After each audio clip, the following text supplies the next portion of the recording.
Nation, Houston in the building today. Representing. These guys know what it takes to play this game on a high level. Big shout outs to Smash United. It's 3 stocks in 8 minutes. They're not. Wait, what? Oh no, this is a typo. This isn't supposed to. Are they gentlemening to this? I don't think they're allowed to gentlemen to switch the stock count. I agree with that. He called it. He caught it. Okay. Yeah, okay, I was about to say, man. I know we got representatives from Houston, but this ain't Houston yet. We're still living here in Dallas, and we're still rocking those 2 stocks. It looks like they're just going to drop it, and I think they might just go straight into it. All right, let's do this. Game number 1 actually underway this time. Chukyyy versus Jerm. We saw some amazing teams play from Jerm's Robin. Just recently, him and his partner actually got 2nd place tonight, which is an incredibly respectable finish. That's a big congratulations to those guys. Winning in doubles in this area is not easy. We have a lot of talented guys, especially guys like Dakpo, phenomenal player. Phenomenal player. So it's kind of tough already playing someone like Robin, where you have to do a lot more resource management than pretty much every other character in this cast. Yeah, you really do. The most StarCraft-esque character. I mean, considering this idea that you have charges, that's so sick. No, it's literally like the game in that regards, where like every spell that you have, every tome that you have, has a certain amount of charges. And once they're used up, you have to wait for it to recharge back up and then before you can use it again. Robin intrigues me because he's like one of those few characters that's... Wow! No, he's good. My god, if he had actually gotten that edge guard sequence the way he had planned, that would have been... That's a Giphy Cat reel right there, for sure. That's all of the reels. I was reeling in my chair just thinking about it. So, one of the cool things to keep in mind is that even when a character like Robin is above you, if she does the up Bs, the wind boxes come out from below her and then spike you down. It's super sick. She's doing a good job, though. I like Jerm doing a good job of noting that Chukyyy wants to use those up Bs to kind of threaten as he's dropping back down. He's doing a good job of utilizing the air dodge and fast falls down through them, but kind of falling a little bit short here. Down throw is going to be leading to some nice damage for Chukyyy, as well as some solid control over center. And again, a Robin, because Robin can't maneuver that quickly in general, a cornered Robin is a very, very tough position, to say the least. Yeah, I mean, the reason why Robin can't move so quickly is because Robin has all these projectiles that cover so much space and occupy that space and keep them in hit stun. You'll notice that Robins like to use projectiles like this, take the time to either charge or go in for that grab and go for extra damage. And let's not just forget about the projectiles, let's also talk about that devastating power that 11 sword possesses. I mean, this kind of percent Chukyyy, he's got to be shaking in his boots. Absolutely. And there it is. That Glacian is kicking in. He's already at a high enough percentage that back air finishes them off quite easily.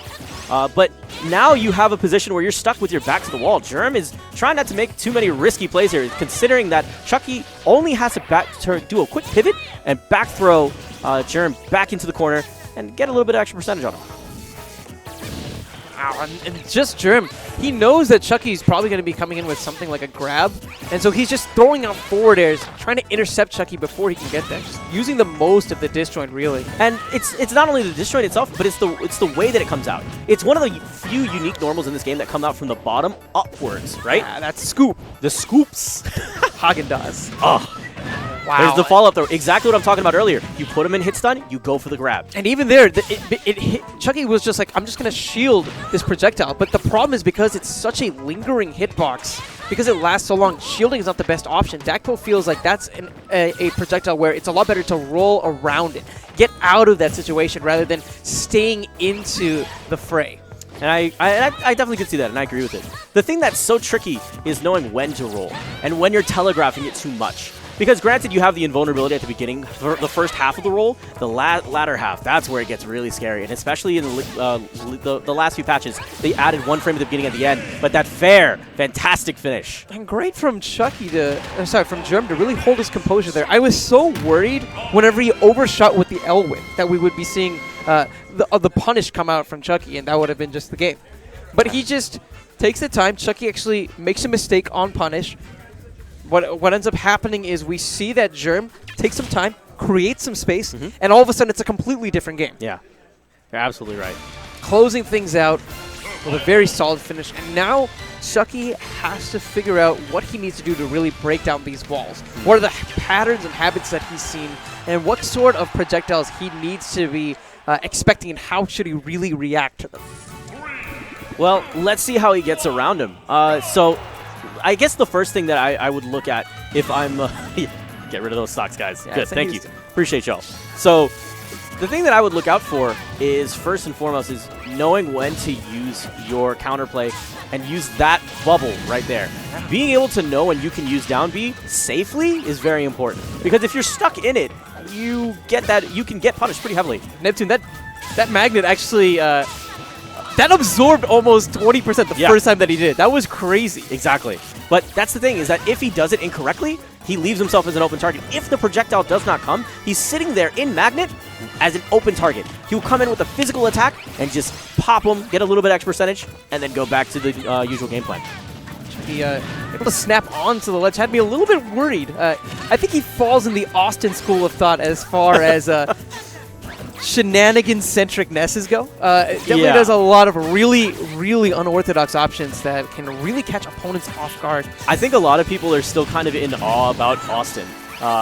Forgive the pun, but because a lot of what this guy does is just people just don't seem to understand him. He's so crazy. It's following his train of thought sometimes is extremely difficult. No, he's an oddball, and there's a reason why he's the wild card really of our area.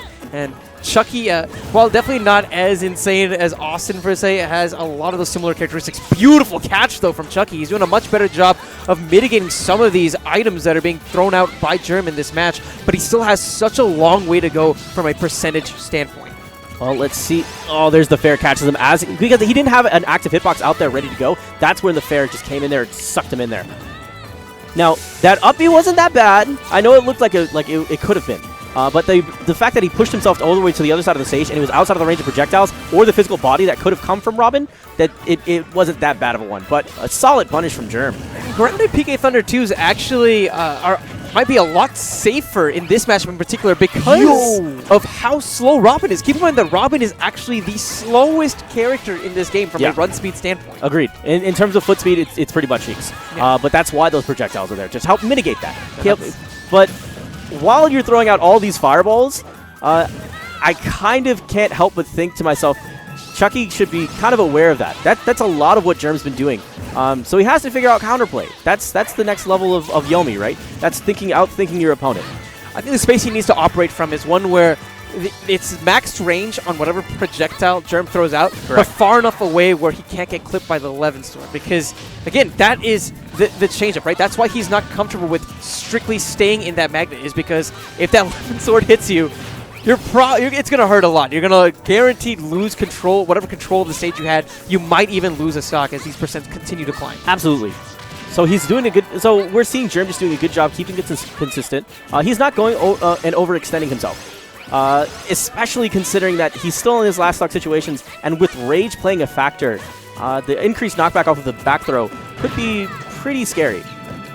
Not only the back throw, I mean, Ness is a character who just has so many great tools when it comes to building up percentage, and equally great tools whenever it comes to actually closing out those stocks. Falling up airs, well-spaced sweet spot back airs, the list goes on. Chukyyy, going for a lot of these PK Thunder 2s, he's got to be careful. He might get himself grabbed, but right there, Levin Sword, actually not enough. Somehow Chukyyy able to survive despite that massive hit.